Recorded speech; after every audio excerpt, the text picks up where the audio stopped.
Science में आप topic रहेगा डाइजेस्टिव सिस्टम। आप लोग शांत बनाइए। आप लिखिए नया विषय है। और हाँ, साइंस एंड टेक्नोलॉजी बताएंगे आपको। नहीं पढ़े हो ठीक, मजा आ जाएगा, लेकिन ध्यान से समझने की कोशिश करना। साइंस फर्स्ट टफ पड़ जाता है। पहले दो चार बातें सुनिए हमारी आप लोग, ठीक है। और साइंस में आप लोग जरा बैठ जाइए, शांत ध्यान बात सुनिए। साइंस कठिन है लेकिन कठिन नहीं है, ठीक है। बातें करोगे तो समझ में नहीं आएगा।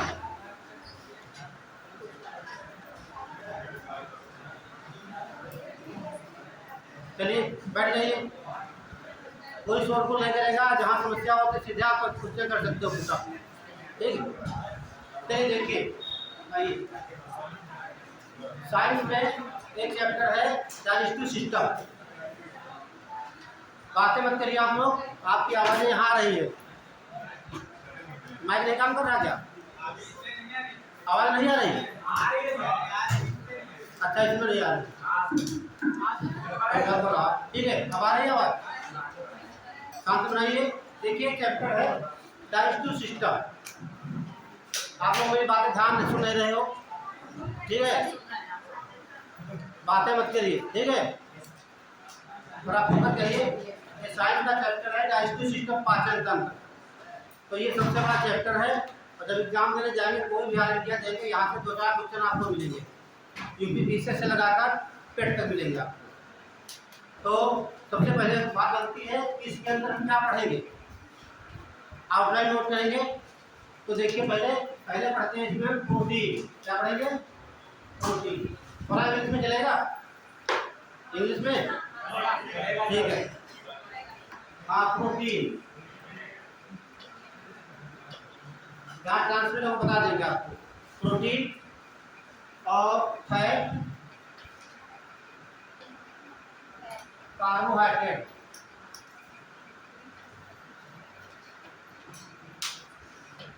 विटामिन,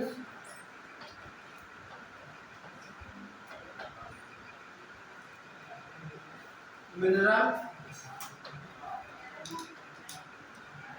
और वाटर।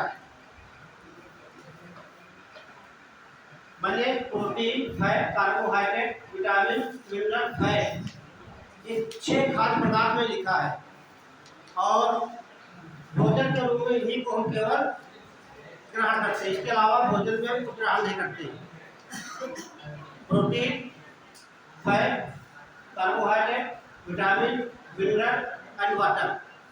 तो ध्यान से क्या आप लोग, फैट को हिंदी में क्या बोलेंगे? वसा।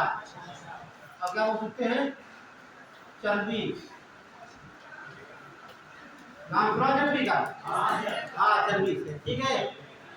इन हाँ, भोजन के रूप में इन हम खाद्य पदार्थ ग्रहण कर सकते हैं, इसके अलावा हम कुछ भी नहीं खाते हैं, ठीक। सारी चीज इसी में आ जाती है। बात करते हैं जो डाइजेस्टिव सिस्टम है हमारा, ये हमारे बॉडी का कौन सा आर्गन है, इसको रेगुलेट करता है। ये सवाल पूछा गया पीसीएस में, हमारे बॉडी का कौन सा ऐसा पार्ट है जो पाचन क्रिया को रेगुलेट करता है ना। हमारे भूख लगती है, खाना खाने का मन है नहीं है, या वोमिटिंग हो रही है, तो बोलिए। अच्छा, हमारे बॉडी का कंट्रोलिंग सेंटर कहाँ है? ब्रेन है ना। तो ब्रेन का कोई पार्ट होगा, है ना भाई। हमारा ब्रेन क्या करेगा? पूरा बॉडी कंट्रोल कर रहा है। तो ये देखिए, जो हमारा ब्रेन होता है, ये ध्यान से समझोगे, साइंस के इतना कोई आसान नहीं कर देंगे, और बातें करोगे तो समझ में नहीं आएगा। जो आपका ब्रेन है ये, ठीक, हेड हो गया, ठीक है। 3 पार्ट होते हैं। कितने भाग? 3 भाग होते हैं। आगे वाले बोलते हैं फोर ब्रेन, अग्र भाग, मध्य भाग, पश्च भाग, ठीक है। फोर ब्रेन, और ये रहेगा मिड ब्रेन, ये रहता है हिंड ब्रेन। पहले का हमारा मनुष्य का जो मस्तिष्क है, इसके 3 भाग होते हैं, ठीक। तो पहला भाग होता है, इसके 2 भाग होते हैं, एक हाइपोथैलेमस, दूसरा सेरिब्रम। और जो पीछे वाला भाग होता है, इसे कहा जाता है छोटा दिमाग। आपने देखा होगा, नाना पाटेकर की मूवी देखा कभी? आप देख लेना, क्या बोलता है? यह मत मानना छोटा दिमाग है, तो आपका पीछे का भाग होता है, इसे क्या बोलते हैं? हिंड ब्रेन, पश्च मस्तिष्क। यहाँ दो भाग में बांटा जाता है, एक है मेडुला ऑब्लांगेटा, दूसरा सेरिबेलम। ठीक, जो मेडुला ऑब्लांगेटा है यही हमारा ब्रेन का ऐसा पार्ट है जो हमारे बॉडी के 5 पार्टों को कंट्रोल करता है। पूरा digestive system, respiratory, blood pressure, vomiting, ठीक है, और इतना 5 चीज, ठीक है। तो एक लाइन सबसे पहले यहाँ क्या लिखेंगे आप लोग, एक लाइन नोट करिए। लेकिन पाचन तंत्र की क्रिया इसके नीचे लिख लीजिए। पाचन तंत्र की क्रिया मस्तिष्क यानी कि ब्रेन के भाग मेडुला, आइए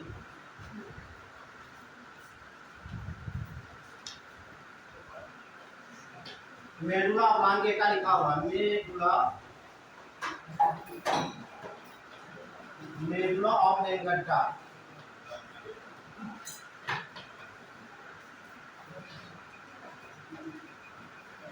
मेडुला ऑब्लांगेटा के द्वारा नियंत्रित होता है, ठीक है। तो ध्यान दीजिए क्या लिखेंगे, digestive system control by medulla oblongata which is part of brain. English में ऐसे लिख सकते हैं। कहने का मतलब मेडुला ऑब्लांगेटा पार्ट हो गया, ये पाचन की पूरी क्रिया को रेगुलेट करेगा, कंट्रोल करेगा। एक बार नोट आगे कहीं और लिख लीजिए आप लोग, नोट करके, नोट। जो हमारा मेडुला ऑब्लांगेटा जो होता है ये, ठीक, बॉडी के 5 पार्टों को रेगुलेट करता है, ये भी नोट कर लीजिए, हमेशा सवाल पूछाता है। तो एक तो लिखेंगे हार्ट बीट, ध्यान रखना आप लोग। हार्ट बीट कहाँ जनरेट करती है? पेसमेकर से। हार्ट में जो राइट आर्टरी होता है वहाँ पेसमेकर बोलेंगे या ऐसे न्यूरॉन बोलते हैं, वहीं से ट्यूब की आवाज़ आती है, ये वहीं से हार्ट बीट स्टार्ट होती है। तो आपकी जो हार्ट बीट होगी, हृदय की धड़कन, हार्ट बीट कौन कंट्रोल करेगा? Medulla oblongata. उसके बाद रेस्पिरेशन, जो हम सांस लेते हैं पूरा श्वसन तंत्र इसके अंदर में आएगा, रेस्पिरेशन।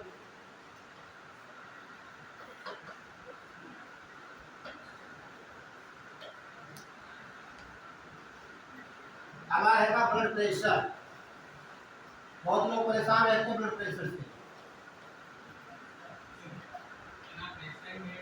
हाँ, हिंदी में बोलेंगे, देखिए, हृदय की धड़कन, इसे बोलेंगे श्वसन तंत्र, इसे बोलेंगे रक्तचाप, रक्तदाब बोलेंगे, और ब्लड प्रेशर बोलते हैं। और आपको बताए रहे हैं डाइजेस्टिव सिस्टम आपका हो जाएगा।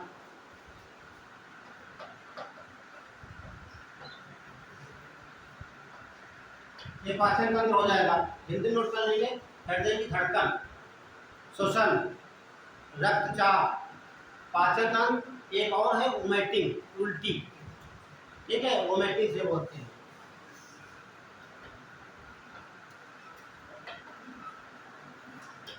यहाँ से कई सवाल पूछ सके पीछे में, पेपर उठाकर देखना साइंस का, ठीक है। इधर दे देगा blood pressure is controlled by, ठीक है, रक्तदाब मस्तिष्क के किस भाग के द्वारा नियंत्रित किया था, रेगुलेट होता है, ठीक। तो मेडुला ऑब्लांगेटा के द्वारा आपके 5 पार्ट कंट्रोल होते हैं, हृदय की धड़कन, श्वसन तंत्र, रक्तदाब, पाचन तंत्र और उल्टियाँ, ठीक है। ये तो चाहेगा ये काम होगा, तो हमारा ये नहीं चाहेगा तब ये काम, ये आपका ब्रेन का लिखा है, तो ब्रेन लिखाएंगे आपको, वहाँ भी लिखा दिया जाएगा। अब आते हैं पुराने चैप्टर पर, पाचन तंत्र। तो आप देखिए ध्यान से जरा, यहाँ पर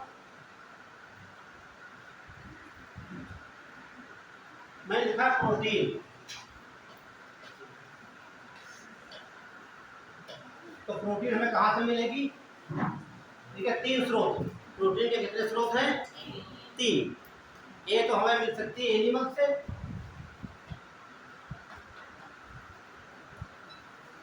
दूसरी प्लांट से मिलेगी, है ना। तो आप बताइए, ऐसे कोई जानवर है, जीव है जिनसे इससे प्रोटीन मिल सकती है। जैसे मांस हो गया, दूध हो गया, अंडा हो गया और मछलियाँ हो गई। जितना है ये वहाँ क्या मिलेगा, ये एनिमल से। क्लियर भैया? दाल क्या इसमें आती है जंतुओं में? यही देखिए, ऐसे क्वेश्चन आते हैं पीसीएस में, आप लगा दिए सीधे, है ना। अब ध्यान सुनिए हमारी बात। जब बात करेंगे जंतुओं की, एनिमल की, तो ऐसा कोई एनिमल होगा जरूर जिसमें सबसे ज्यादा मात्रा में प्रोटीन पाई जाती होगी, है ना। ऐसा कोई एनिमल जरूर होगा जिसमें सबसे ज्यादा प्रोटीन पाई जाती होगी। वो उसको क्या रहेगा, हमारी फिश, मछली हो जाएगी। 46% मछलियों में प्रोटीन सबसे ज्यादा होती है। कितनी? 46% होती है, ध्यान रखना आपको। अब बात करेंगे प्लांट्स की। आप बता दीजिए दालें आ जाएंगी इसमें। अब कौन सी दाल सबसे ज्यादा?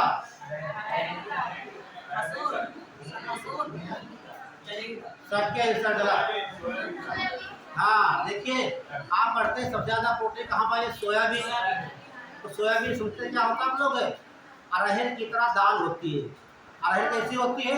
ब्राउन कलर की। और सोयाबीन कैसा होता है?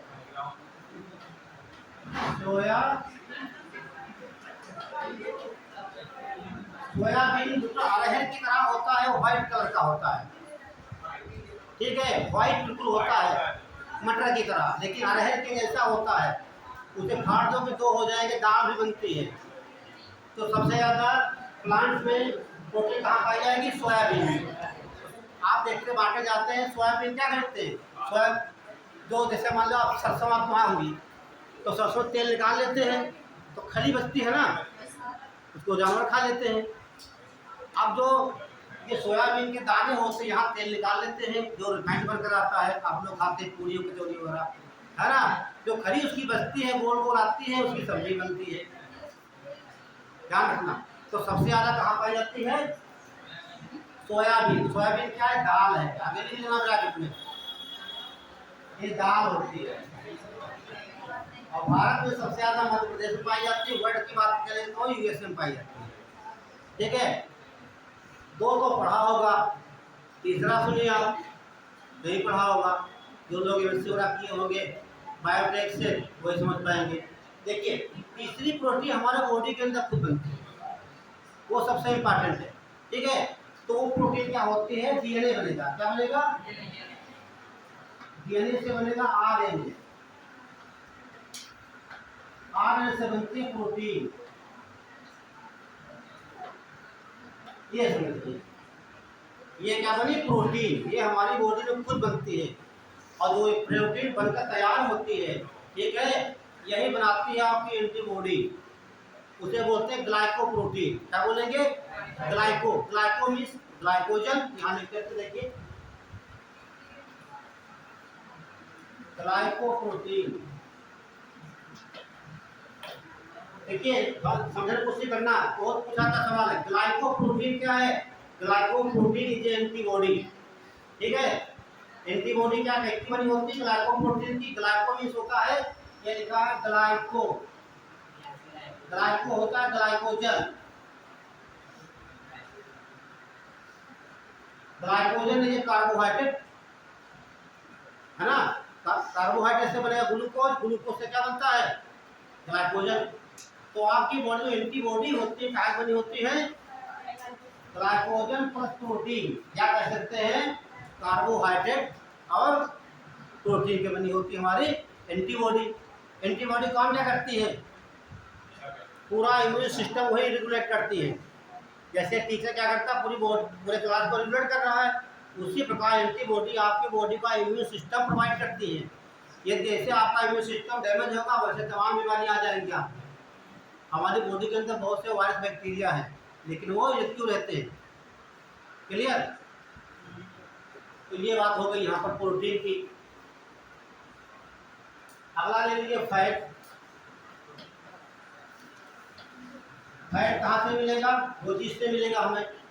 ऐसे बनाते चलना आप लोग, ठीक है, सब लिखा दिया जाएगा आपको बारी बारी से। ये डायग्राम बनाना जरूरी है। एक तो मिलेगा एनिमल से, दूसरा मिलेगा प्लांट से, ठीक है, प्लांट्स एनिमल्स जंतुओं से, और दूसरा पौधों से, है ना। तो किसी एनिमल का नाम बताइए जहाँ से वसा प्राप्त करते हैं हम लोग।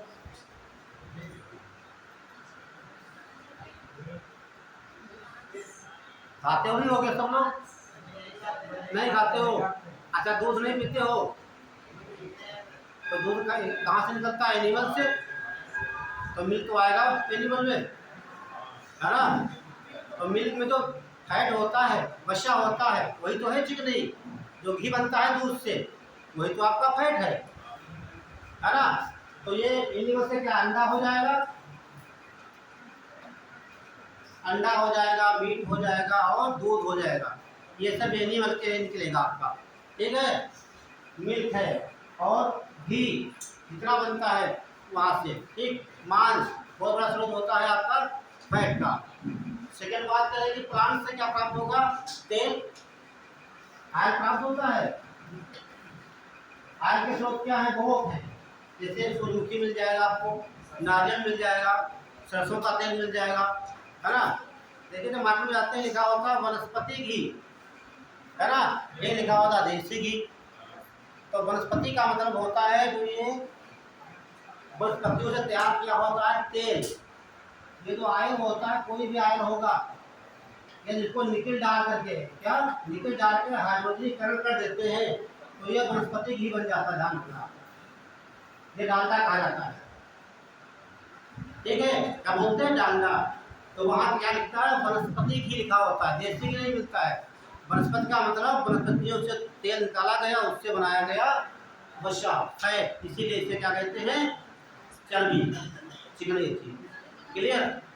तो ये निकलेंगे यहाँ सरसों, मूंगफली, और क्या हो सकता है? कोकोनट, ठीक है। ये बात हो गई। अंडा, दूध, मछली सब आ जाएंगे। यहाँ लिखेंगे मूंगफली, और क्या हो जाएगा यहाँ पर? चिकनी। सोयाबीन हो जाएगी, नहीं होगी? सोयाबीन, सोयाबीन तेल कैसा है? रिफाइंड होता है, चिकना होता है। तो क्या होगा? वो सब फैट। क्लियर? तो ये हम 6 पदार्थ जो है भोजन के रूप में ग्रहण करते हैं। अगला देख लीजिए, कार्बोहाइड्रेट।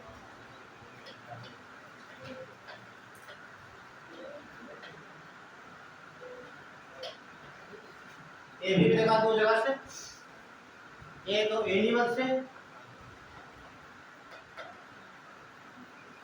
दूसरा प्लांट, जानवरों से और पौधों से। तो ऐसा कोई जानवर बताइए जिससे हमें कार्बोहाइड्रेट मिलता है?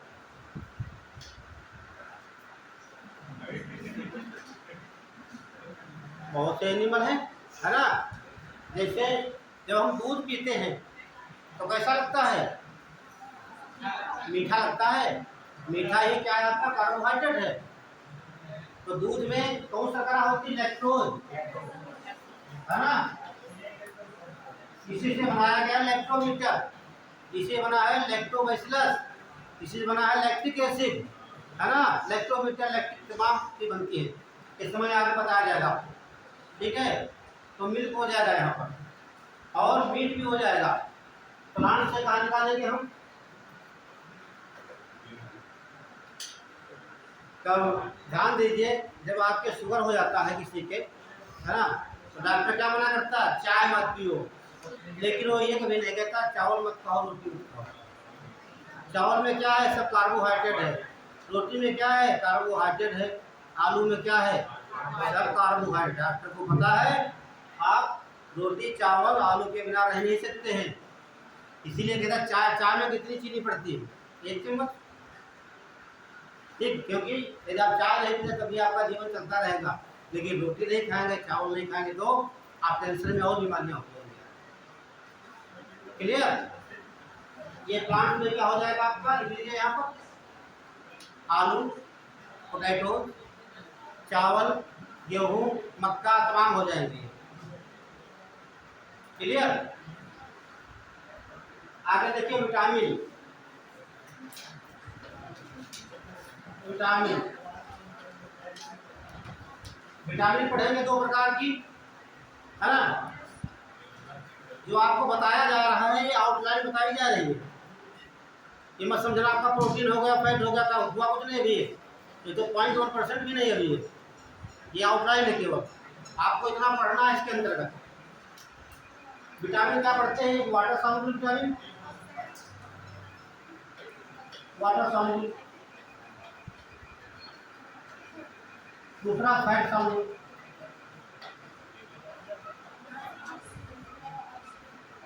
एक लिख लेंगे जल में घुलनशील विटामिन, इंग्लिश में लिखो या हिंदी में, कोई अंतर नहीं, ठीक है।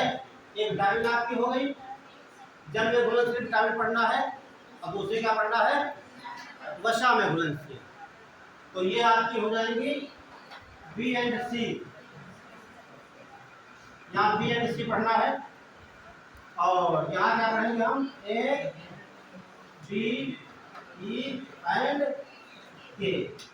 इतनी विटामिन के बारे में हमें अध्ययन।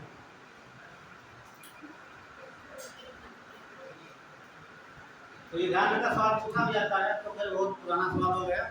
जल में घुलनशील विटामिन कौन से रहेंगी? ये पूछ लेता है कभी यूपीएससी कि कौन सी विटामिन अधिक मात्रा में खाने से कोई समस्या उत्पन्न नहीं हो सकती है। बी एंड सी। क्यों? ये कितनी मात्रा में खा लेंगे, ये सब वाटर में डिजॉल्व हो जाएंगी और बॉडी से बाहर निकल जाएंगी। लेकिन एडी क्यों? ये फैट सॉल्युबल, ये तो बस आप देख रहे हैं चर्बी है, क्या चर्बी? ये तो चर्बी जो है, ये सब क्या है? चर्बी है, वसा है, जाकर इसमें घुल जाएंगी। और आप जानते हैं विटामिन डी को क्या कहा जाता है?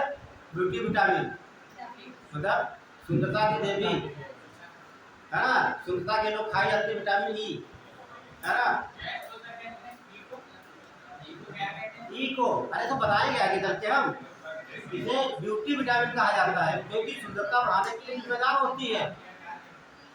और सुनिए हमारी बात ध्यान से, ज्यादा मात्रा में खाना क्योंकि आपकी बॉडी में डिपोजिट होगी, आप क्या हो जाएंगे? आपका कुरूप हो जाएंगे। इसीलिए ध्यान रखना, विटामिन ये ज्यादा मात्रा में नहीं खानी चाहिए, ये बाहर नहीं निकलेगी, आपके मांस में घुल जाएंगी, उसमें डिपोजिट हो जाएंगी। ध्यान हो गई बात यहाँ तक। इसके अलावा हम क्या पढ़ेंगे? इसमें पढ़ेंगे डाइजेस्टिव ग्लैंड्स।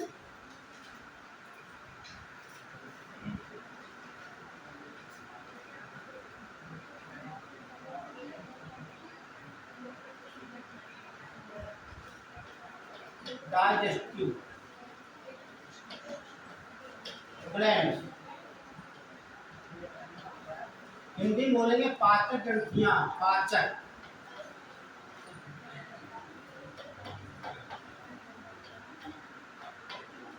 वे ग्रंथियां तो भोजन के पचाने में मदद करती है, हेल्प इन फूड डाइजेशन। हमारे बॉडी में 3 ग्रंथियां ऐसी है जो भोजन को पचाने में, डाइजेस्ट करने में हेल्प करती है। तो इन्हें क्या बोलते हैं? डाइजेस्टिव ग्लैंड्स, या बोलेंगे पाचक ग्रंथियां। बहुत नाम सुना होगा लीवर के बारे में, है ना। लीवर को क्या बोलते हैं? लीवर। और क्या बोलते हैं? यकृत। अच्छा ये क्वेश्चन करते हैं, क्या लीवर कलेजा नहीं कहते हैं, हार्ट कहते हैं? लीवर इज कलेजी, ठीक। कलेजी होते क्या बोलते हैं उसे? लीवर। ध्यान रखना आप लोग, कलेजी को लीवर कहते हैं, जिगर या यकृत कहा जाता है। दूसरा आपका हो जाएगा salivary gland. Salivary gland, saliva होता है लाल, इन्हें बोलेंगे लाल ग्रंथियां। तो पूछा गया मानव के शरीर में कितनी जोड़ी या कितनी लाल ग्रंथियां होती हैं? 3 पेयर्स, है ना। 3 जोड़ी 6 हो जाएंगे।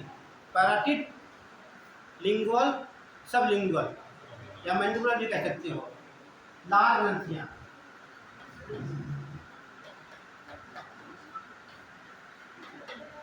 एक और बहुत इंपॉर्टेंट ग्रंथि बोलते हैं पैंक्रियाज, हिंदी में बोलेंगे अग्नाशय। पैंक्रियाज बहुत इंपॉर्टेंट है।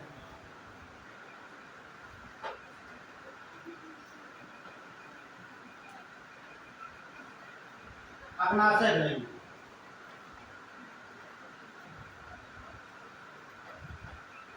अग्नाशय ग्रंथि।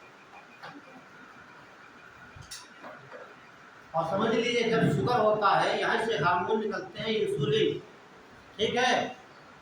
और जब क्लास आएगी इसकी पढ़ाएंगे अगली क्लास में इसके बारे में, तो बताएंगे कैसे आपके इंसुलिन होता है। आपकी गलतियों की वजह से आपके बॉडी में शुगर होता है, फिर आप गलती नहीं करेंगे तो आपके शुगर कभी नहीं होगा, ये गारंटी हमारी रहेगी, ठीक है। बहुत सी प्रॉपर्टी होती है पेनक्रियाज की। तो ये हमारी आउटलाइन हो गई डाइजेस्ट सिस्टम की। अब हेडिंग डाल लीजिए प्रोटीन। आपको प्रोटीन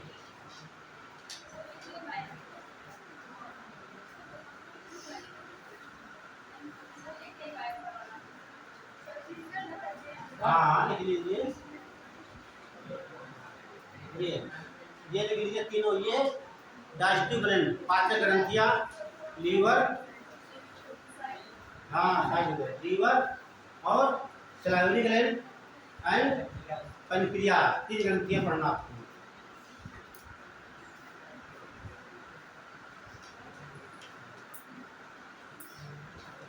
और जब वही मौका मिले इनके बारे में अगली बार पढ़ के खूब आइए, जहाँ से आप अच्छी बुक से, ठीक है, हमसे ले लेना आप, ठीक है। देखिए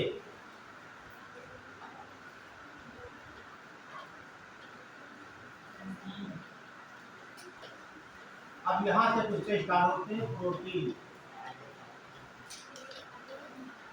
ठीक है। तो पहला क्वेश्चन बनता है व्हाट इज प्रोटीन, प्रोटीन है क्या, ठीक है। तो आपको मालूम होना चाहिए कि प्रोटीन के एलिमेंट देख लेंगे हम, और आपको केमिस्ट्री में ले चलेंगे यहाँ पर भी, ठीक है। ये कंपोजिशन आप जितने हमारे बॉडी के मटेरियल बना है, कुछ भी मेटल या नॉन मेटल, ठीक, कुछ भी है नॉन मेटल या मेटलॉइड, धातु धातु जो है वो सब एलिमेंट से बनी है, ठीक। जो हम हाँ हमारे हाथ में देख रहे हैं सब एलिमेंट से ही बना है, क्लियर है। कहने का मतलब पृथ्वी में जितना आपको वस्तुएं देख रहे हैं, सजीव हो निर्जीव, तब काहे बना है, तत्वों से मिलकर बना है। तो हमारी भी प्रोटीन बनी है 5 तत्वों से मिलकर, कितने, 5। ये देखेंगे कार्बन, हाइड्रोजन, ऑक्सीजन, नाइट्रोजन और सल्फर। यही से सवाल पूछा गया 2023 में जो पीछे का एग्जाम हुआ था, ठीक। तो यहाँ लिख लेंगे कार्बन, एसी का होता है carbon, hydrogen, oxygen, nitrogen, sulphur.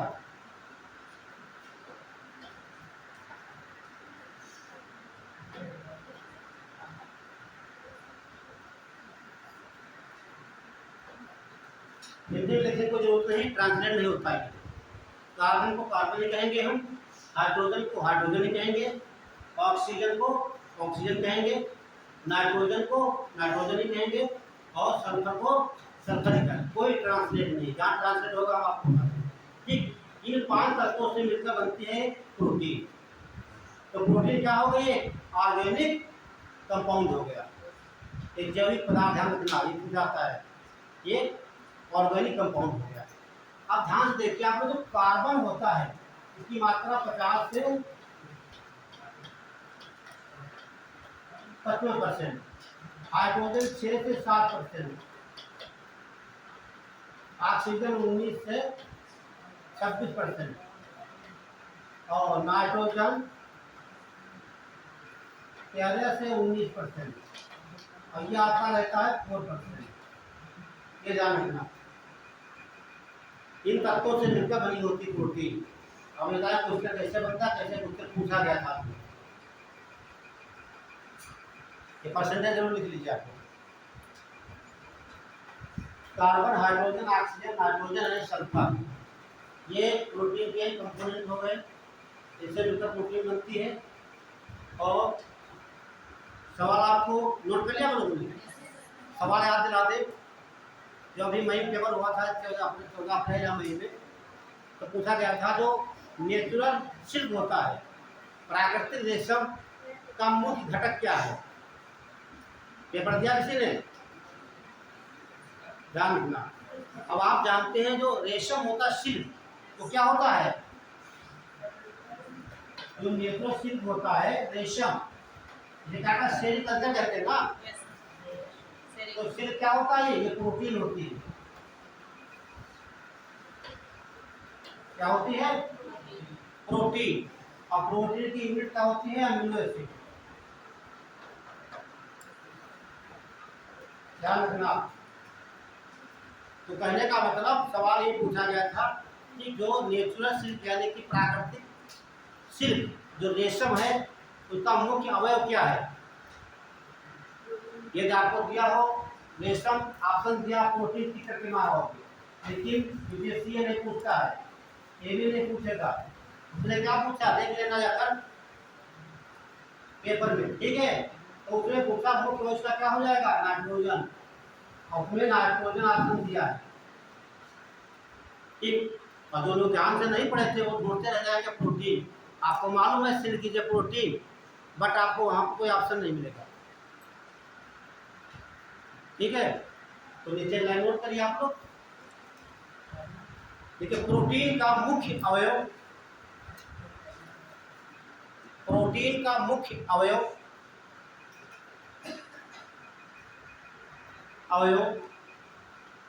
Nitrogen तत्व होता है।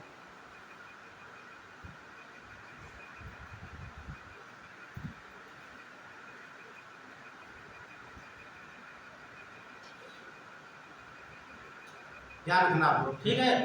कहने का मतलब बिना नाइट्रोजन के प्रोटीन का संश्लेषण नहीं हो सकता। अभी आपको सिद्ध भी करवा देते हैं बात में, ध्यान से दिए। ज्यादातर लोग यहाँ से ग्रामीण क्षेत्र जुड़े हुए हैं, सब लोग देखते हैं जो दलहनें होती हैं, एक फैमिली लिग्मिनेसी, इसमें सारे प्लांट हुए रखे गए हैं जो दलहन संबंधित हैं।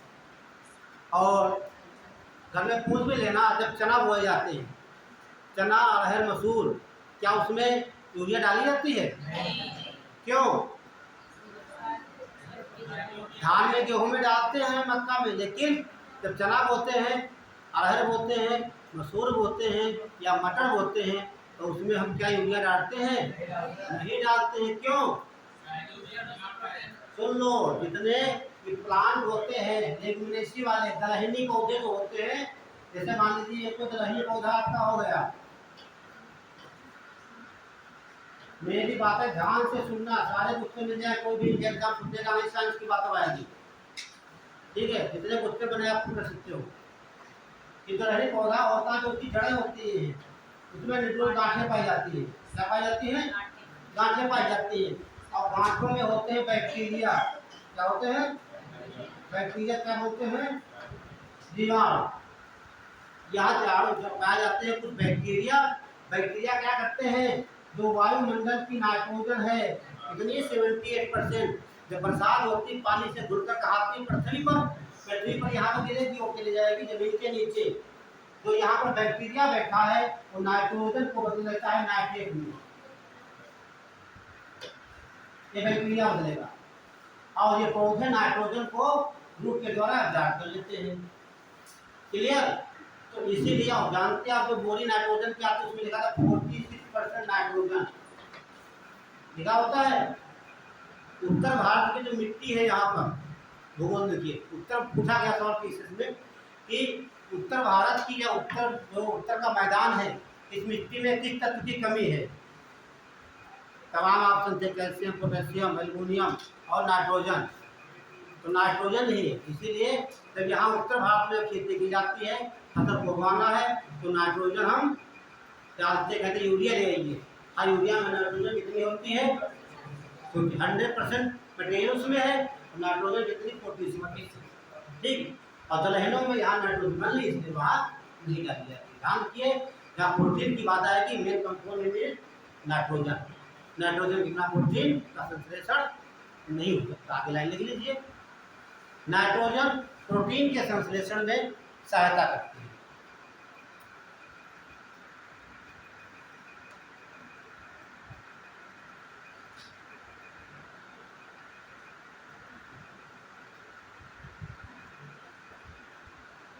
बात हो गई प्रोटीन की। अब देखिए तो ये प्रोटीन है, ये तो प्रोटीन क्या हो जाएगी आपकी, एक जैविक पदार्थ हो जाएगा। लिख लीजिए प्रोटीन इज ए ऑर्गेनिक, या प्रोटीन एक जैविक पदार्थ है।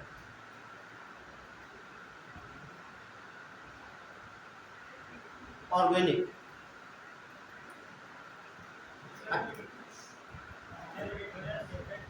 क्या,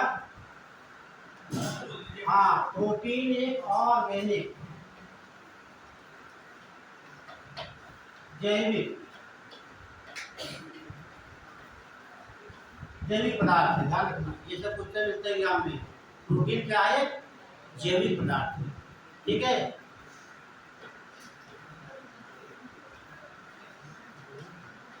अच्छा अगला क्वेश्चन बनता है, जैसे आप प्रोटीन खा लिए, क्लियर, खाने के बाद क्या होता है, तो खाने के बाद यहाँ पर तमाम लगेंगे एंजाइम। क्या लगेंगे, अब समझ लीजिए जब खाद्य पदार्थ है खाएंगे, जब तक एंजाइम कार्य नहीं करेंगे तब तक वो डाइजेस्ट नहीं होगा।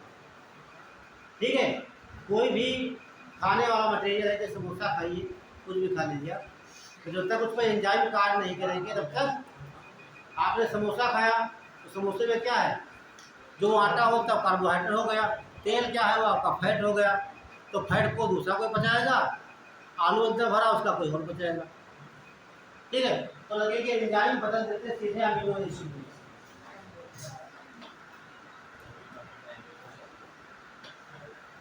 अमीनो अम्ल,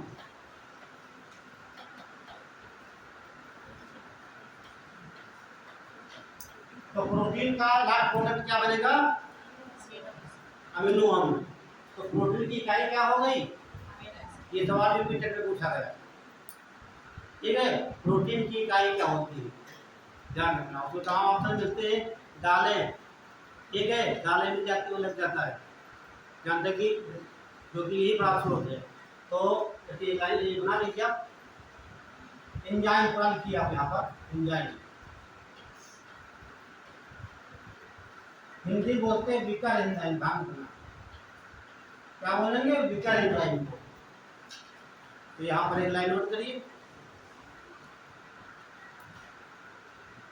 लिखिए प्रोटीन का पाचन, प्रोटीन का पाचन एंजाइम एंजाइम के द्वारा होता है।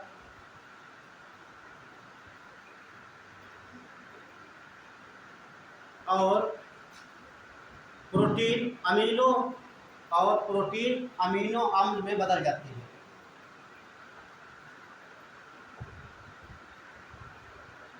प्रोटीन अमीनो अम्ल में बदल जाती है। तो क्या इकाई क्या हो जाएगी प्रोटीन की, हाँ इस प्रकार लिखिए, याद किए, अमीनो अम्ल प्रोटीन की इकाई। ठीक, अब आप यहाँ देखेंगे तो अमीनो अम्ल होते हैं ये जैसे मान लिया अमीनो अम्ल मैंने आपको बताया कम से कम 300 प्रकार के अमीनो एसिड होते हैं, 300 से ज़्यादा होते हैं, लेकिन जो 20 अमीनो अम्ल होते हैं, 20 अमीनो एसिड जो होते हैं, इनके द्वारा प्रोटीन का संश्लेषण होता है, इसीलिए इन्हें कहा जाता है magic protein. Magic protein, magic protein का मतलब हो गया कि वह 20 अमीनो अम्ल जो प्रोटीन के संश्लेषण में मदद करते हैं। ठीक है, प्रोटीन के संश्लेषण में मदद करते हैं, उन्हें क्या बोलेंगे हम, मैजिक। नोट कर लीजिए, लगभग 20 प्रकार के अमीनो अम्ल, लगभग 20 प्रकार के अमीनो अम्ल प्रोटीन के संश्लेषण में सहायता करते हैं। लगभग 20 प्रकार के अमीनो अम्ल प्रोटीन के संश्लेषण में सहायता करते हैं।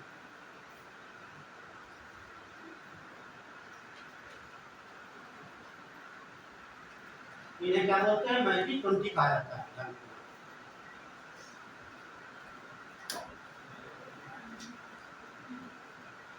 अब बात आ गई, मैंने लिखा एंजाइम्स।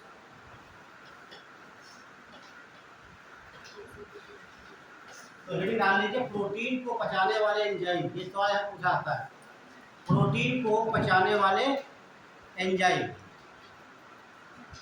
प्रोटीन डाइजेस्टेड एंजाइम, वो एंजाइम जो प्रोटीन को डाइजेस्ट करते हैं। 4 एंजाइम हैं, चारों ध्यान से लिख लीजिए, आपको याद कर लीजिए। पेप्सिन, हिंदी लिखेंगे पेप्सिन, इलेप्सिन, इलेप्सिन,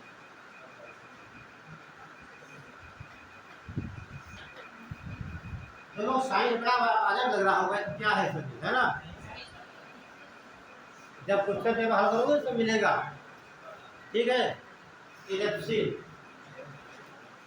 ट्रिप्सिन,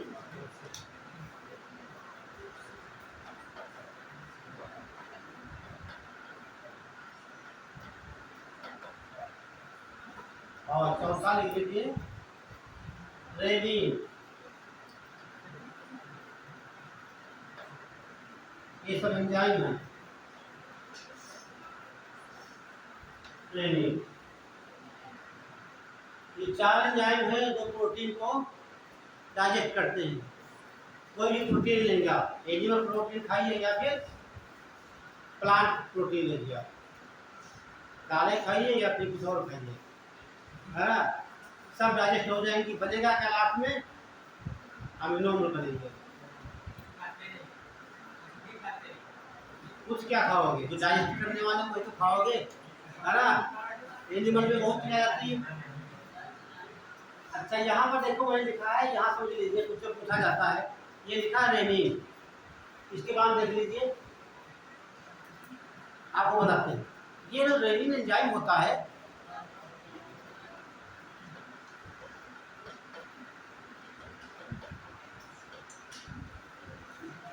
रेनिन एंजाइम, जो छोटा बच्चा होता है ना, ठीक, बच्चे का जन्म हुआ, 1-2 महीने का है वो, जब माँ उसको दूध पिलाती है, कहीं धोखे उसका पेट दब जाता है ना, तो दूध की उल्टी करता है, वो करता है ना। तब जैसे दूध उल्टी करता है, आप देखते हैं दूध अलग और दूध के थक्के अलग मिलते हैं। ध्यान दीजिए, यदि आपको दूध दिया जाए 1 गिलास 2 गिलास 3 गिलास, जब तक आप उल्टी ना करें, है ना, पीते रहिए। जब आप उल्टी करेंगे तो क्या थक्का दूध का मिलेगा? नहीं मिलता है, देखा भी होगा। हाँ, वो है ना, पिलाते रहो तो कभी तो उल्टी होगी, है ना।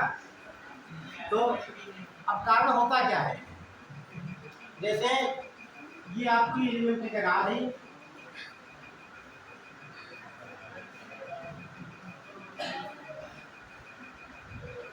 ठीक है। जैसे बच्चे ने दूध पिया, ये आपकी आमाशय 3 पार्ट होते इसके हैं, दूध यहाँ पर आएगा और यहाँ पर रेनिन एंजाइम पहले से है, क्या है, रेनिन एंजाइम। जैसे माँ का दूध पहुँचेगा बच्चे की आमाशय में, तो रेनिन क्या करेगा, ये रेनिन जो प्रोटीन होती है, रेनिन एंजाइम क्या है, प्रोटीन को कन्वर्ट कर देगा पेक्टोन में, इसमें पेक्टोन प्लस पॉलीपेप्टाइड।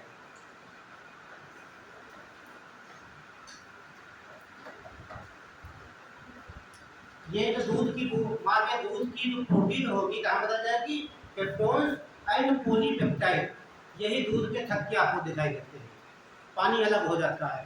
बाद में ये जो ये है आपके बने पेप्टोन पॉलीपेप्टाइड, और यहाँ पर आपकी नदी होती है अग्नाशय, कैसी नदी होती है, ये अग्नाशय, ये बड़ी आंत है, डियोडिनम जेरिनम मीडियम, ठीक है।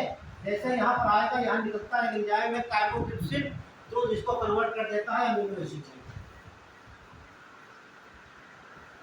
ठीक है। बच्चा उल्टी ना करे तो सवाल पूछा भी जाता है, ठीक। मैंने क्या कहा, बच्चा जब माँ का दूध पीता है तब।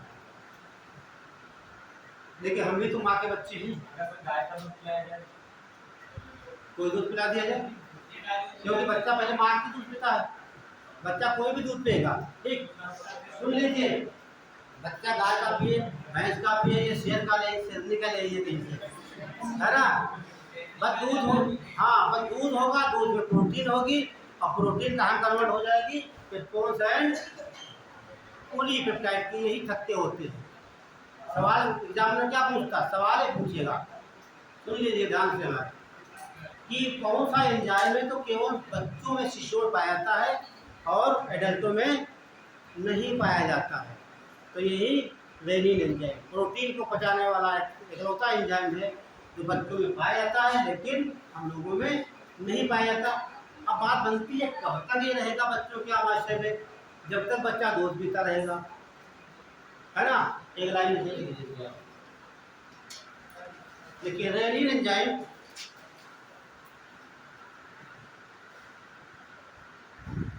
एंजाइम दूध की प्रोटीन को पचाता है। दूध की, ये मैं काम कर रही नहीं कर रही, तो ठीक। रेनिन एंजाइम दूध की प्रोटीन को पचाता है। अगला पॉइंट लिखिए, रेनिन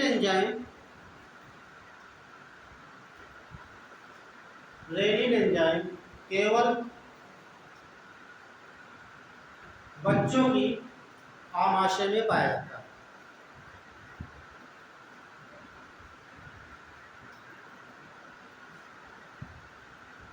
जब मैंने केवल लिख दिया, ठीक, लिखा केवल, भाषा समझा करो, ठीक है, यूपीएससी की, लिखा केवल बच्चों के आमाशय में पाया था, आगे लिखाने की कोई जरूरत नहीं। सवाल यहाँ एक बन सकता है, ऐसा कोई एंजाइम है जो बच्चों पाया था लेकिन एडल्ट होने धीरे धीरे वो इनएक्टिव हो जाता, गायब हो जाता, तभी आंसर आपका रेनिन है, ठीक है। अगला देख लीजिए, यहाँ पर एक डाल लीजिए, अमीनो एसिड डाल लीजिए, अमीनो एसिड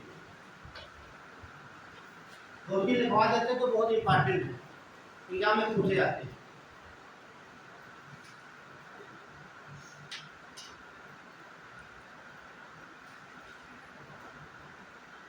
देखिए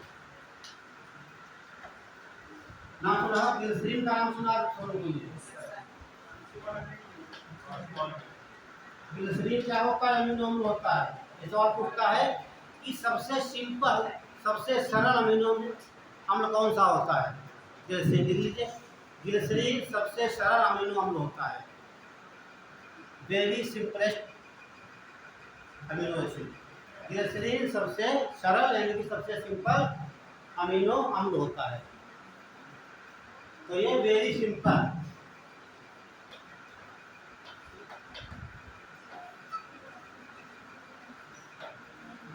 glycerine is the very simplest amino acid. Clear बात होगी, एक तो सिंपल होगा, दूसरा वेरी कॉम्प्लेक्स कौन सा, जटिल कौन सा होगा,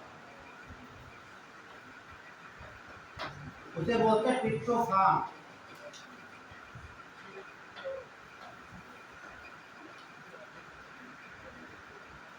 क्या बोलते हैं, ट्रिप्टोफान। ये क्या होता है, सबसे जटिल होता है, ये सबसे कॉम्प्लेक्स अमीनो अम्ल होता है।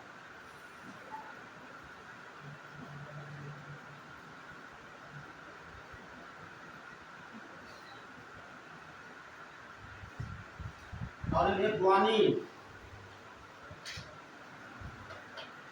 ग्वानिन अमीनो एसिड,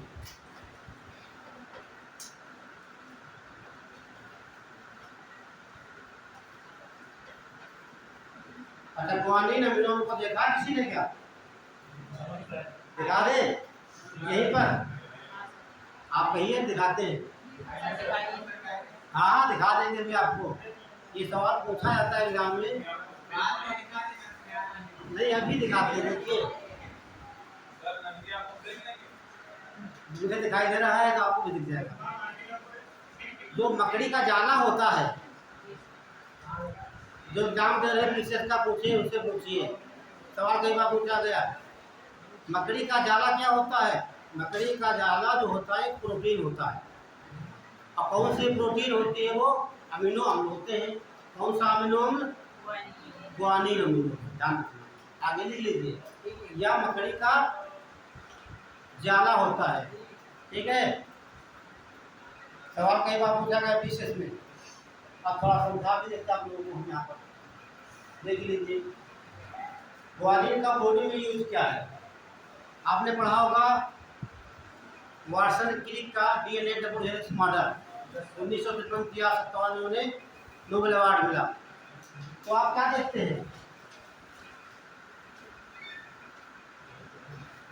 यही तो है डीएनए का डबल हेलिक्स।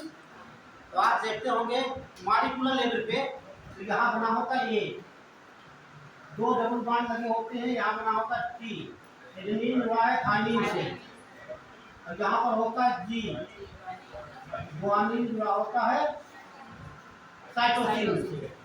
अब इससे ग्वानिन की बात कर रहे हैं। इस ग्वानिन ये एडेनिन थाइमिन जुड़ा होता है डबल हाइड्रोजन बॉन्ड से, ग्वानिन एंड साइटोसिन जुड़ा होता है ट्रिपल हाइड्रोजन बॉन्ड। तो नोट लिखिए अगले, मकड़ी का जाला, हम बोल रहे हैं भतर की, मकड़ी का जाला एक प्रकार की प्रोटीन होती है। मकड़ी का जाला एक प्रकार की प्रोटीन होती है।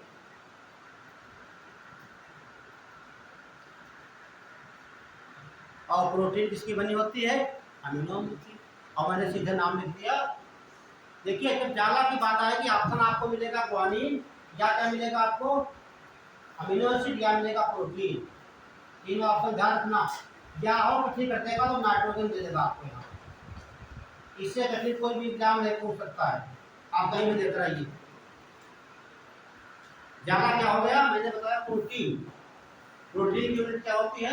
अमीनो अम्ल। बता दिया गया है, सीधे ग्वानिन अमीनो अम्ल हो गया। क्लियर? और प्रोटीन बनी किससे होती है आपको बताइए, पांच बताया एलिमेंट। हाँ, कार्बन, हाइड्रोजन, नाइट्रोजन, सल्फर और ऑक्सीजन। उसमें ये मेन नाइट्रोजन हो गया। क्लियर? नोट कर लीजिए। अगला आपने देखा ट्रिप्टोफान।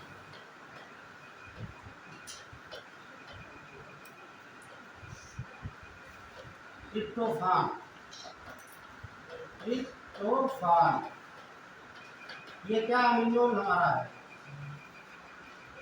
ध्यान दीजिए, अक्सर माँ क्या घर पर करती है, जब खाना खाने के बाद तो कहते माँ नींद नहीं आती, मम्मी पापा नींद नहीं आ रही, तो पापा क्या बोलते, जरा बेटे को या बेटी को एक गिलास दूध दे दो। कहते हैं ना, दूध पीकर आप लोग सो जाते हैं। जब कभी नींद ना आए, गिलास दूध पी लेना, सो जाओगे। अब पूछो क्यों ऐसा? उसमें क्या होता है? उस दूध में यही अमीनो अम्ल होता है। क्या? ट्रिप्टोफान होता है। ये जैसे आप पिएंगे आपके बॉडी में जाएगा, एब्जॉर्ब होगा, और उसके बाद ये सीधे पहुंचेगा ब्रेन में, और ब्रेन में सीधे बनाएगा एक हार्मोन को मेलेटोनिन।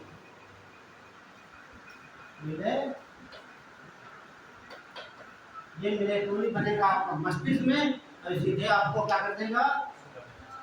स्लीप कर देगा। अब उठा जाता स्लीपिंग हार्मोन किसे कहते हैं? मेलेटोनिन को ध्यान रखना। ठीक है, तो मेलेटोनिन क्या हो गया? Melatonin is the hormone which help in sleeping. ये समझिए, दूध में सबसे ज्यादा अमीनो अम्ल कौन पाया जाएगा? ट्रिप्टोफान।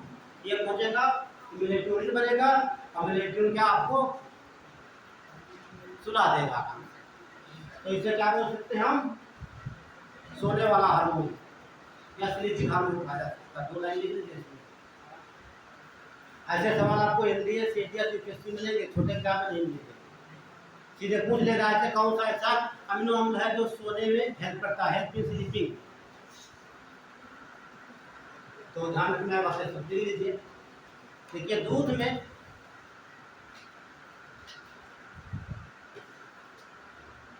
ट्रिप्टोफान एंजाइम पाया जाता है। ट्रिप्टोफान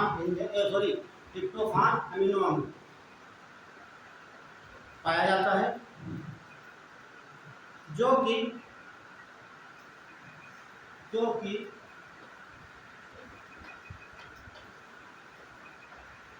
मेलेटोनिन लिखा हुआ है, मेलेटोनिन हार्मोन, जो कि मेलेनिन हार्मोन को बनाता है, helping synthesis of melatonin hormone, जो कि मेलेनिन हार्मोन को बनाता है।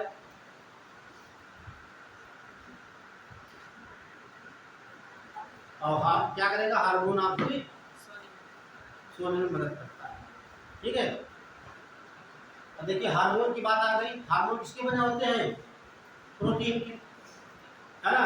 और प्रोटीन आपको घर बता रहा है ट्रिप्टोफान क्या होता है, प्रोटीन का रूप है। एक ये हार्मोन हो गया। दूसरा लिखिए टायरोसिन अमीनो एसिड,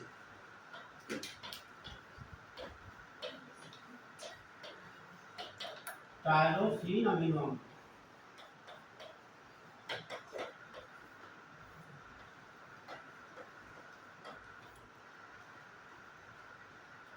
चलिए दो बात कर लेते इस पर।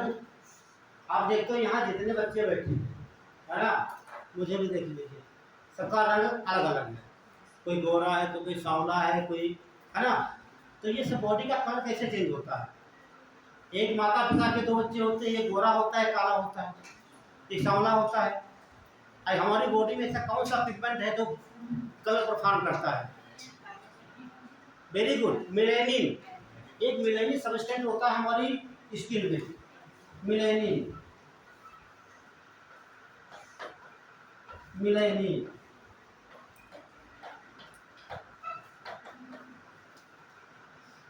तो ये मेलेनिन जब आपको पढ़ाएंगे इसकी तो बताया जाएगा मेलेनिन का फॉर्मेशन कहाँ से होता है। देखिए ये तो ब्रेन से होता है, ब्रेन में एक हार्मोन होता है एमएसएच, मेलानोसाइटिक स्टिमुलेटिंग हार्मोन निकलता है पिट्यूटरी से, ये करेगा। दूसरा आपका करता है टायरोसिन अमीनो एसिड। और तीसरा हमारी त्वचा में इससे पाई जाती है मेलानोसाइट से पाई जाती है, वो भी फॉर्मेशन करती है। कहने का मतलब जो हमारा टायरोसिन अमीनो एसिड हमारी बॉडी में होगा और ये क्या बनाएगा, मेलेनिन। और मेलेनिन के द्वारा आपका कलर प्रभाव होता है। ये मेलेनिन ज़्यादा मात्रा में होगा आप ज़्यादा काले होंगे, कम मात्रा में होगा तो गोरे ज़्यादा मात्रा में गायब हो जाएगा, जितने कम होगा उतने आप गोरे होते रहेंगे। ये पूरी बॉडी का मेलेनिन गायब हो जाए तो आपके बाल क्या हो जाएंगे, ब्राउन, ये ब्राउन हो जाएंगे। जब आपकी त्वचा का सारा मेलेनिन समाप्त हो जाएगा, आपने देखा होगा रोड पे वो लोग चलते हैं हाथ को छाता लगाए, अपनी आंखें ऐसे बंद करते हैं, हाँ, ताकि प्रकाश अंदर ना जाने पाए। वो डरते हैं कि रेडिएशन ना हो जाए, रेडिएशन से उनका स्किन कैंसर हो जाएगा। ठीक, इस बीमारी को कहा जाता है एल्बिनिज्म बैक्टीरिया। क्या बोलते हैं, एयर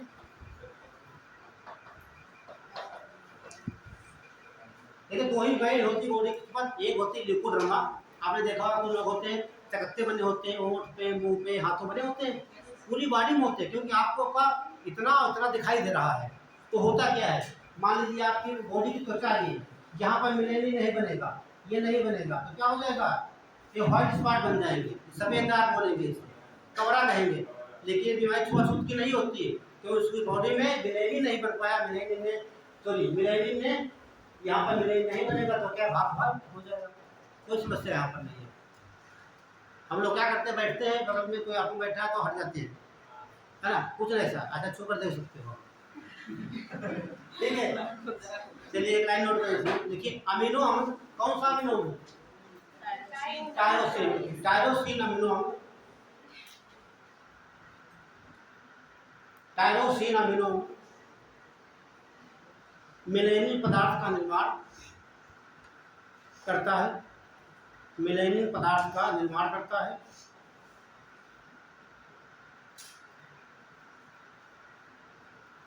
मेलेनिन पदार्थ का निर्माण करता है और मेलेनिन के ही द्वारा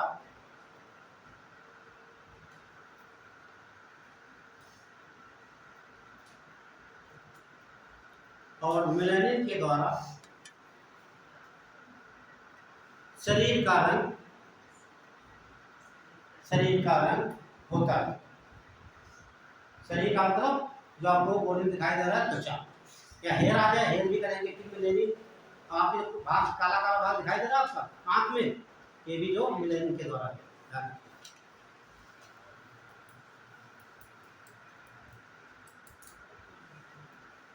जितने अमीनो अम्ल होते हैं सब प्रोटीन के बने होते हैं, या कह सकते हैं जितने अमीनो अम्ल से ही बनती है प्रोटीन, लेकिन 2 अमीनो अम्ल ऐसे हैं जो वो प्रोटीन के नहीं बने होते हैं अपवाद के रूप में। जब आप स्ट्रक्चर देखेंगे बता देते हैं, हालांकि जरूरत में आपको नहीं है, नीट की आवश्यकता वहाँ पे ठीक देख लीजिए। जो आपका structure of amino acid,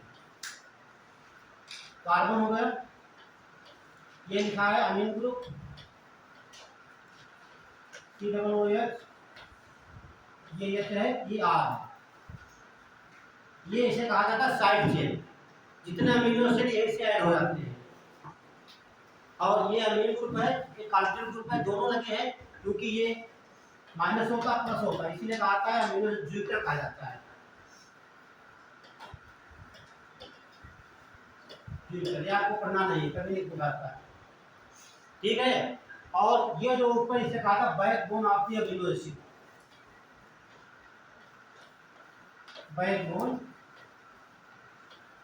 of amino acid, ठीक है।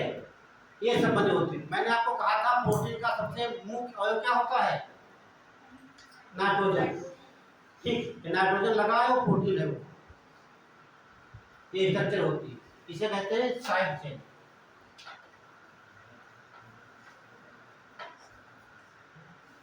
तो 2 अमीनो अम्ल ऐसे हैं जो प्रोटीन के नहीं बने होते हैं। चलिए देखिए,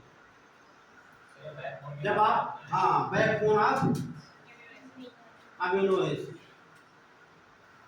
कहने का मतलब इनके बिना कोई अमीनो अम्ल बन नहीं सकता है। बाकी यहाँ अमीनो एसिड जुड़ते रहते हैं, तमाम प्रकार की सही हो, ट्रिप्टोफान हो, ठीक, टायरोसिन, तमाम प्रकार के इस प्रकार के जो होते हैं जुड़ते रहते हैं, पूरा प्रोसेस बड़ी करते रहते हैं। आगे देखिए, जो यूरिया का फॉर्मेशन जो होता है कहाँ होता है बॉडी में, वेरी गुड। यूरिया का फॉर्मेशन जो होता है लीवर में होता है, ठीक, वहाँ बनती है ऑर्निथिन साइकिल बनती है, ठीक। जब बनती है तो वहाँ पर 2 अमीनो अम्ल बनते हैं। कितने बनते हैं, 2 अमीनो बनते हैं, वही होते हैं नॉन प्रोटीनस, उसे प्रोटीन नहीं होती है, यानी नाइट्रोजन एलिमेंट वहाँ पर नहीं होगा, ठीक है। तो उसे कहते हैं सिट्रुलिन, सिट्रुलिन एंड ऑर्निथिन, ये 2 अमीनो अम्ल होते हैं, ऑर्निथिन, सिट्रुलिन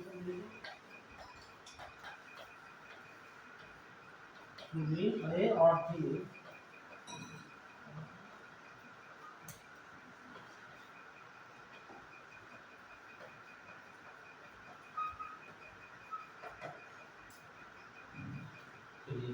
नोट कर लिया, आगे लिख लीजिए।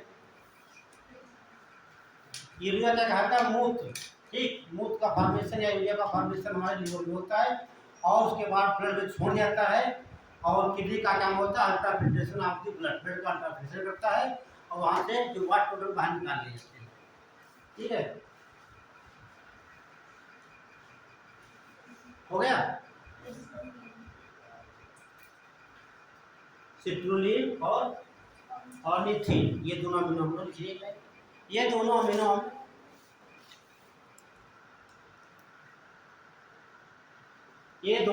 अम्ल प्रोटीन के नहीं बने होते हैं,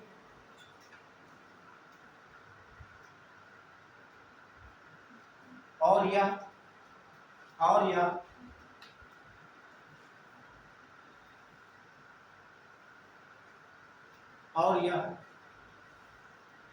मूत्र निर्माण के समय बनते हैं, मूत्र निर्माण के समय बनते हैं,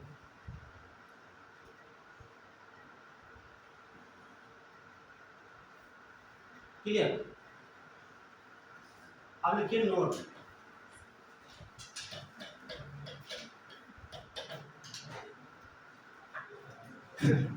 हम बहुत सी बातें कर लिए प्रोटीन के बारे में, है ना।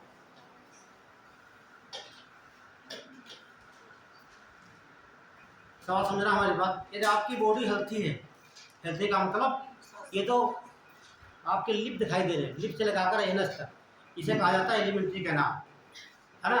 यहाँ देखिए, ये यहाँ से लगाकर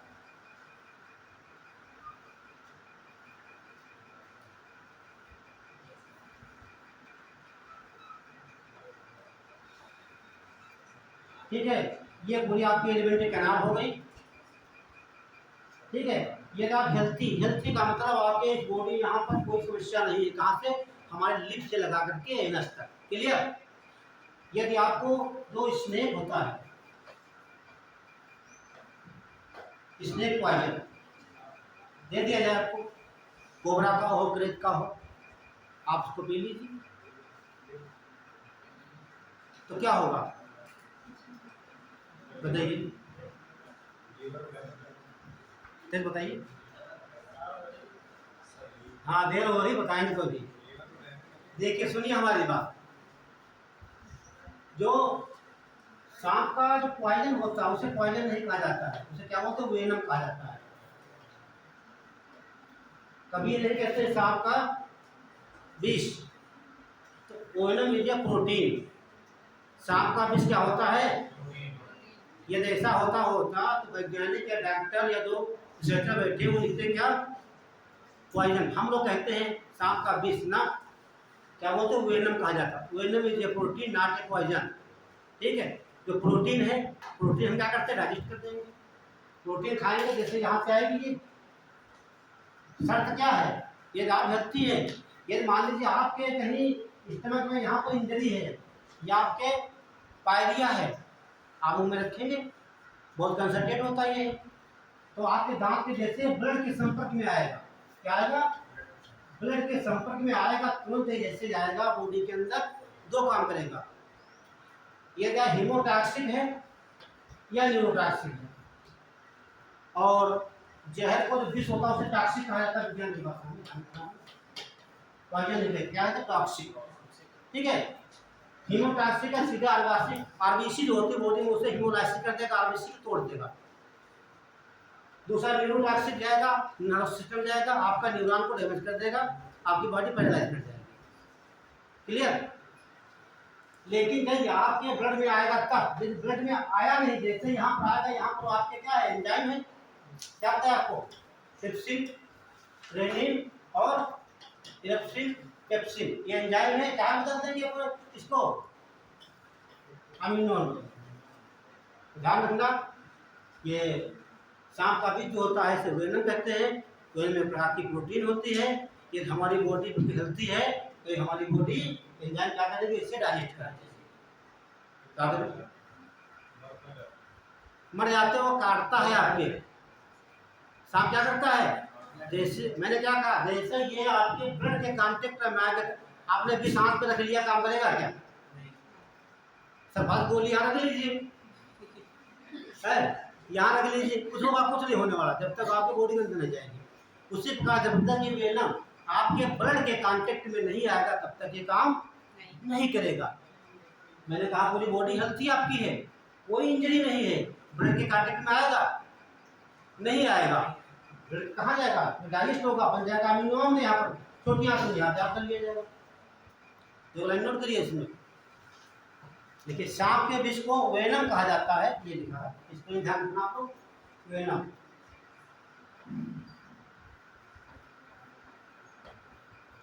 वेनम अब कभी पेट का मत करना आप लोग, है ना? आपको पता नहीं हमारी बॉडी में कहाँ इंजरी है, वही तो ध्यान रखना आप लोग, ये सब काम वैज्ञानिकों के है ना। देखिए सांप का विष, सांप के विष को क्या बोलते हैं? वेनम कहते हैं। वेनम एक प्रकार की प्रोटीन होती है।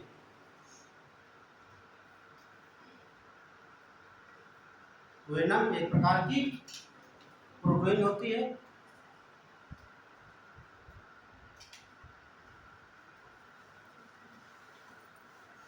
प्रोटीन कहाँ चेंज हो जाएगी?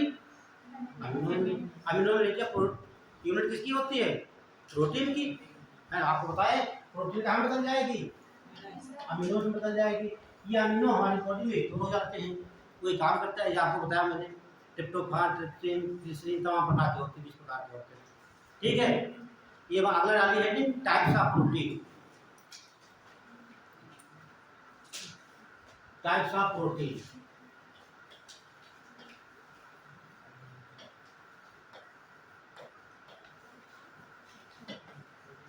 प्रोटीन के प्रकार।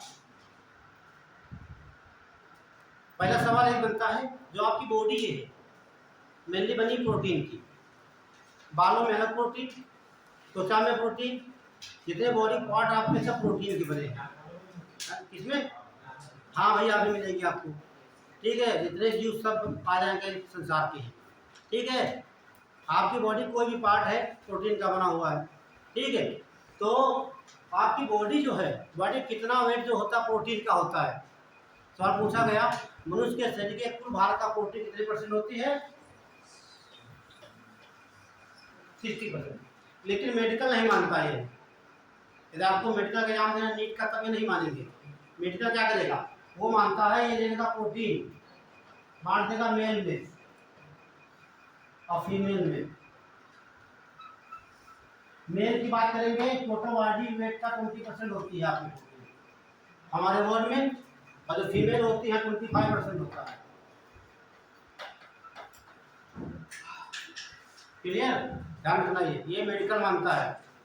ये पढ़ने के लिए आपको बायोकेमिस्ट्री पढ़ना पड़ेगा। ठीक है, बायोकेमिस्ट्री समझ जाएगा। ठीक है, तो जनरली हम पढ़ते हैं, सामान्य विज्ञान पढ़ते हैं। सामान्य विज्ञान में तो क्या टिक लगाएंगे? 16%। लिख लीजिए। मनुष्य के पहला पॉइंट, मनुष्य के कुल भार का प्रोटीन लगभग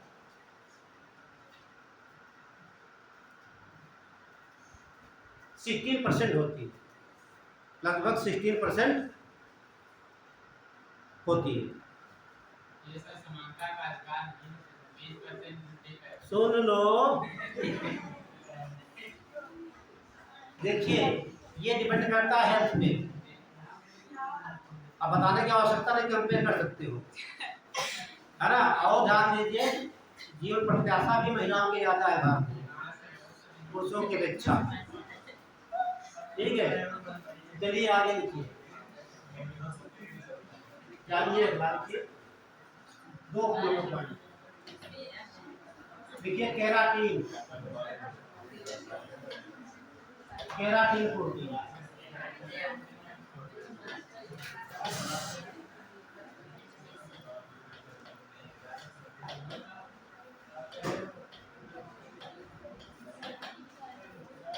नंबर डालिए। केराटिन पढ़ लीजिए, पूरा करा देंगे ये वाला, छूटने ना पाए। अब हम देखेंगे जो केराटिन प्रोटीन है हमारे बॉडी में कौन कौन पार्ट्स के बने होते हैं, है ना।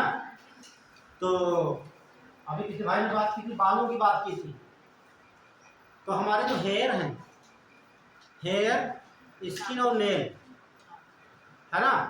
कहने का मतलब बॉडी में हेयर और नेल,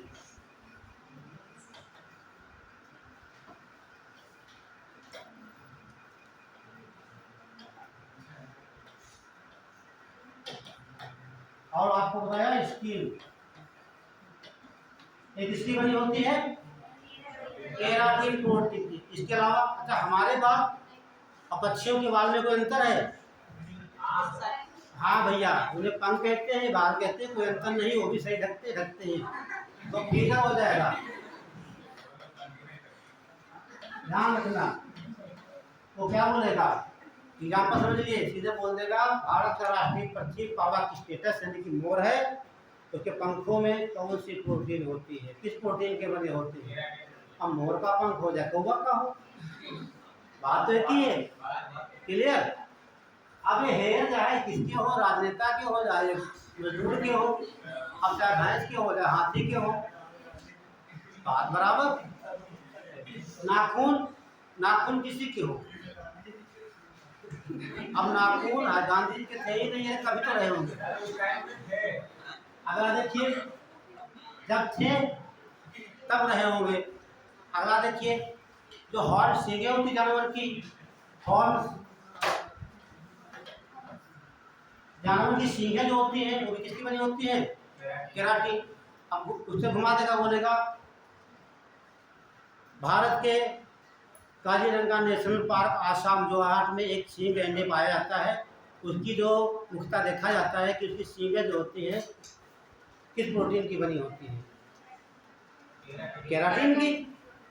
जैसे नाखून सींग की बात है, केराटिन है ना। तो सींग गैंडे का हो चाहे आपके भैंस का हो या बकरी का हो, इसके अलावा खुर होता है।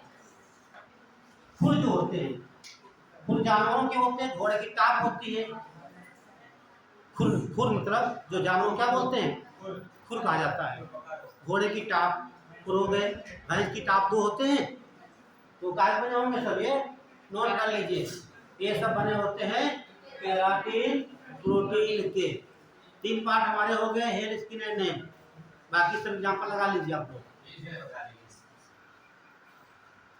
क्या हटा दें? लास्ट वाला है, इसको रिव्यू बता। ये खुर खुर जानवरों के।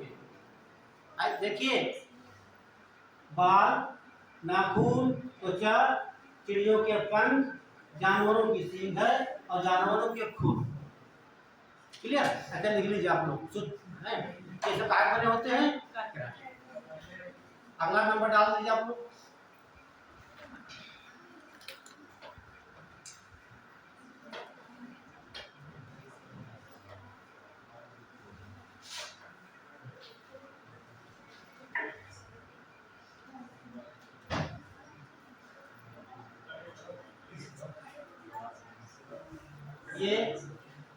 ये केराटिन था, ये केरोटिन हो जाएगा। ध्यान रखना, केरो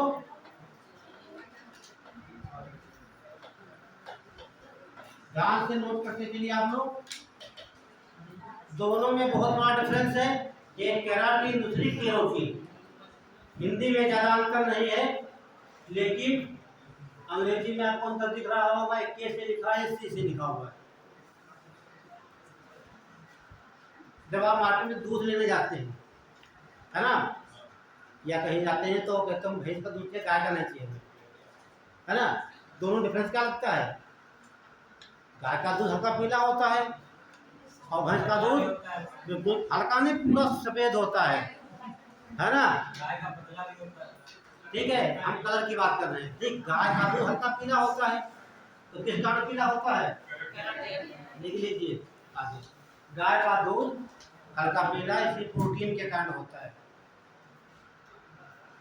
ये काऊ मिल्क हो जाएगा। गाय का दूध हल्का पीला।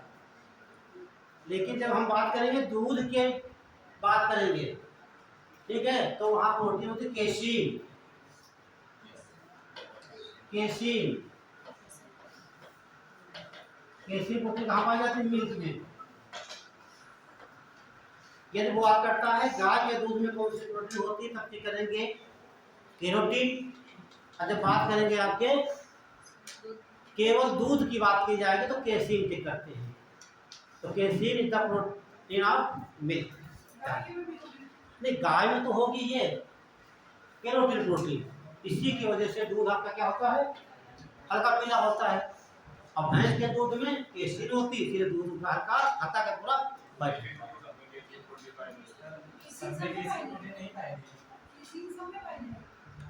देखिए, पट्टी और गाय की बात करेंगे तब उसमें केरोटिन पाई जाएगी और सब में पाई जाएगी आपकी ये केसीन पाई जाएगी। लेकिन गाय के दूध में नहीं होगी, गाय को छोड़ सकते हैं। अपवाद इसलिए अलग लिखवा दिया।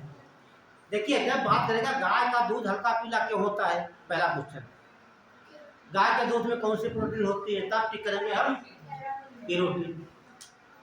जब बात करेगा दूध में कौन सी प्रोटीन होती है, नाम नहीं देगा वो, ठीक है, नाम देगा तो गाय को छोड़ देना, बाकी सब पर टिक कर देना। यही केसीन, यही पर एक ओसीन है। ओसीन ओसिल मतलब होता है, देखिए ये लिखा है ओस, ये होता है ऑस्टियोलॉजी,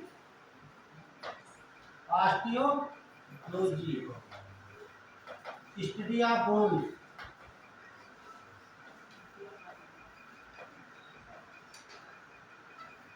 हड्डियों के अध्ययन को ऑस्टियोलॉजी कहा जाता है। इसी से शब्द दिया गया ओसिल। तो ये प्रोटीन कहाँ हो जाएगी? बोन्स में। लिख लीजिए, ओसिल प्रोटीन फाउंड इन बोन्स। आपकी हड्डियों में कौन सी प्रोटीन होगी? ओसिल। और ऑस्टियोलॉजी क्या बोलेंगे? Study of bones. हड्डियों के अध्ययन को ऑस्टियोलॉजी कहते हैं। हिंदी में लिख लीजिए, हड्डियों के या अस्थियों के अध्ययन को ऑस्टियोलॉजी कहा जाता है। अब इसीलिए वो जो लिखा है इसी शब्द दिया गया है ओसिल। क्लियर? अच्छा, हमारी बॉडी में दो चीज दिख रही है, एक तो हार्ट बोन दिख रही है, एक सॉफ्ट बोन, जैसे कान की बोन, नाक मोड़ लीजिए, गले की लिए, है ना? अंतर है नहीं है? ये देखो ये मुड़ रही है, ये मुड़ जाएगी क्या? हाँ, मुड़ना भी मत, है ना? फिर मुड़ी रहेगी। तो इसे बोलते हैं कार्टिलेज। क्या बोलते हैं? हिंदी प्रयोग का अस्त उपास्त कहते हैं। क्या बोलते हैं? हाँ, इसे बोलते हैं कार्टिलेज। और इसमें प्रोटीन पाई जाएगी कॉन्ड्रिन। Chondrin, chondrin protein.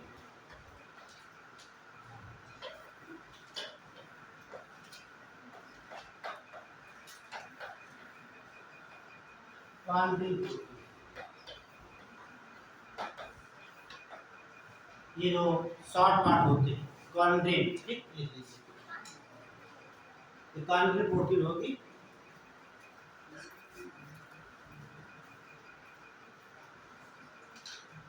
तो कॉन्ड्रिन प्रोटीन कहाँ पाई जाएगी? कार्टिलेज में। कार्टिलेज हिंदी में लिखेंगे उपास्ट। तो बोन्स में कौन सी प्रोटीन हो गई?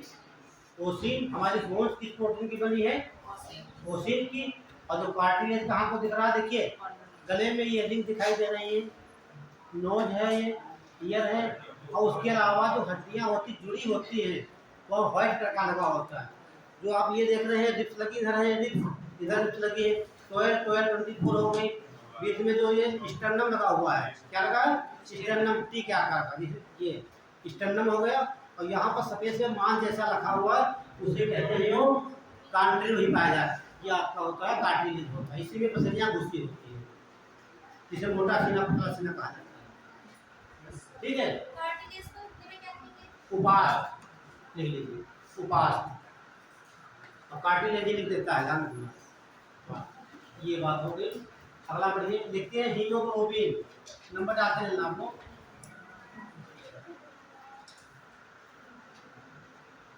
हीमो,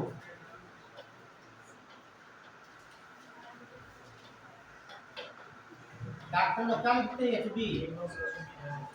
डॉक्टर लोग क्या लिखते हैं? एचबी, हीमोग्लोबिन, है ना? ये हीमोग्लोबिन क्या होती है? प्रोटीन होती है। ये कहाँ पाई जाती है? ब्लड में। यदि आपसे ब्लड नहीं दिया तो क्या करेंगे हम? थोड़ा अंदर से। Very good. जब आरबीसी की स्ट्रक्चर हम देखते हैं, आरबीसी की, है ना? ये एक आरबीसी की बात कर रहे हैं, ये आरबीसी है, ठीक? इसके भाग का अंदर का पार्ट होता है ये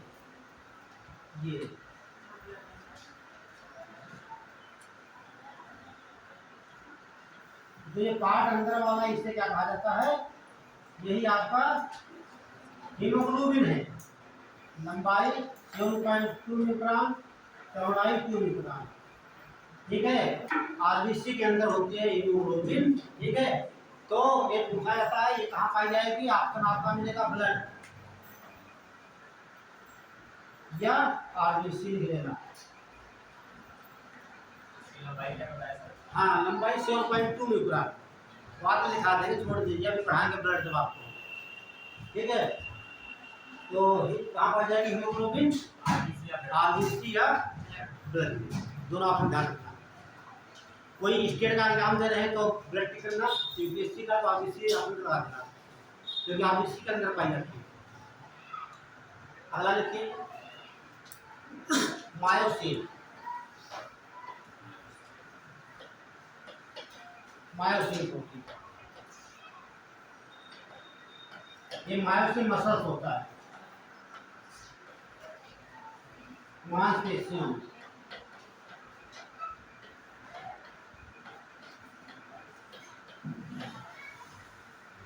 ये मसल से बना मायोसिन प्रोटीन कहाँ पाई जाएगी? आपके मांसपेशियों में या मसल में पाई जाएगी। टाइम होगा गुरु जी? अभी है 4 मिनट, वहां तक छोड़ देंगे, ठीक है? टाइम देख लें, ठीक है? हम चाहते हैं पूरा हो जाए, थोड़ा बच्चा पढ़ लीजिए आप लोग, ठीक है? अगला लिखिए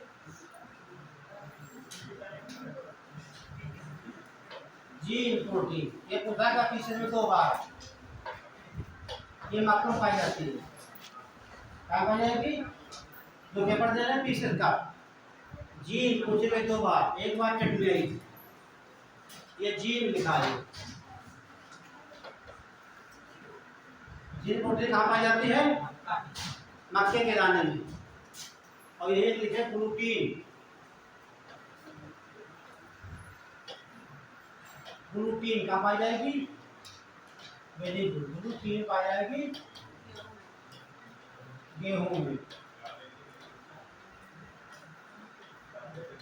गेहूं यानी कि व्हीट पाई जाएगी।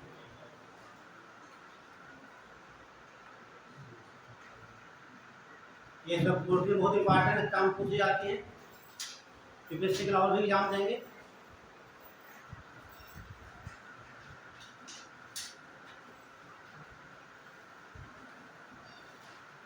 बाकी देख लीजिए, एक प्लाज्मा प्रोटीन होती है, प्लाज्मा प्रोटीन।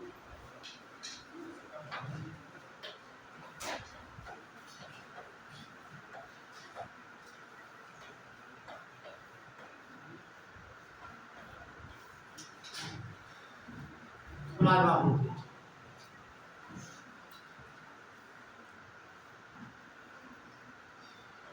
ये डाल लीजिए हेडिंग, और इसमें कुछ समय लगेगा, छोड़ देते हैं। अगली क्लास में हम ये फैट, कार्बोहाइड्रेट पूरा करा देंगे, ठीक है? क्लास बताइए कैसे लगी आपको?